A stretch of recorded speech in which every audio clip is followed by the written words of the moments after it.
Fight fans, fight fans, fight fans. This is Kurt Taville with Counterpunch Boxing News, and I have some new news concerning David Benavidez, Oleksandr Gvozdyk.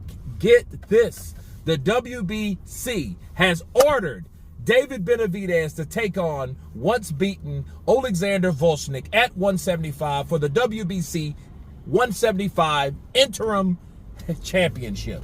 Light heavyweight in the building. Let me counterpunch. First of all, I hope Mauricio enforces this. I hope he does his job, because sometimes his ass, believe it or not, does.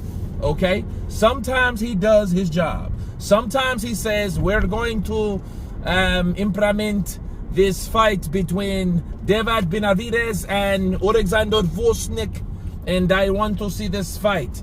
Sometimes it happens, people. Let's see if he enforces it. Let's see if he stands on a hill, because I want to see this fight like tomorrow, okay? I want to see this fight very badly. Why? Because David Benavidez is the Mexican monster. And he was that at 168. Let's see if he's that at 175.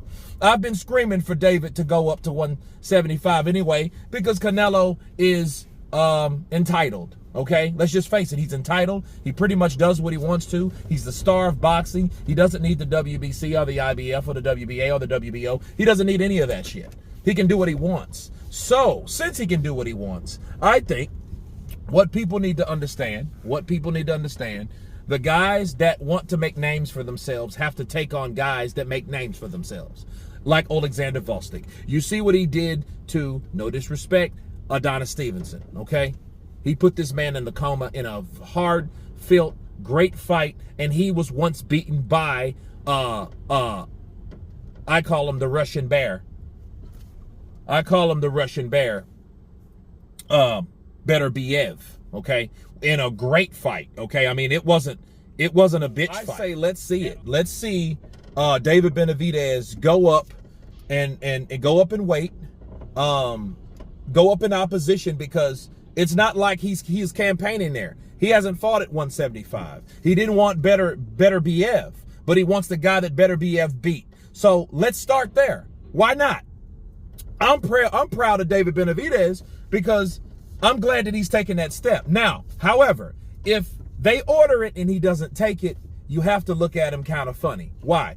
Because he had a choice. He had a choice to fight Artur Beterbiev or Beterbiev earlier, and he turned it down. They wrote back at the WBC and said, hey, we respectfully declined the offer, because they still want to hang around for Canelo. I say, no, sir. Canelo is going to be Canelo. He's going to do what he wants to do. That's how it's going to be. It's nothing you can do about it. But what can you do? Your options. His options is exactly what the WBC wants him to do, to be the #1 at the WBC. So where does that put David Benavidez if he can beat Oleksandr Gvozdyk? Where does it put him? It puts him right there in the winning seat, in the waiting seat, in the hot seat to take on the winner of Dmitry Bivol and Artur Beterbiev. So why not? Okay, so the same place you say you want to be undisputed, or you just want to fight Canelo. We're going to find out, because if you don't take this opportunity, that tells you don't want to be undisputed at 175, and you don't want to take the challenges at 175. That's all it's saying to us, okay, in a nutshell, okay, in a nutshell. Because if you beat that guy, you know where the treasure lies. It lies to undisputed. It lies to, hey, a fight, possibly a huge money fight in Saudi Arabia, because if David Benavidez enters 175 and he's there, and you got Bivol, you got Beterbiev, you got all these guys, you got Anthony Yarr down there, you got these guys there, that division becomes hot, sizzling hot. You guys tell me what you think of the WBC ordering Oleksandr Gvozdyk versus David Benavidez for the 175 WBC light heavyweight interim championship. Of course, please subscribe, and you guys been Counterpunch.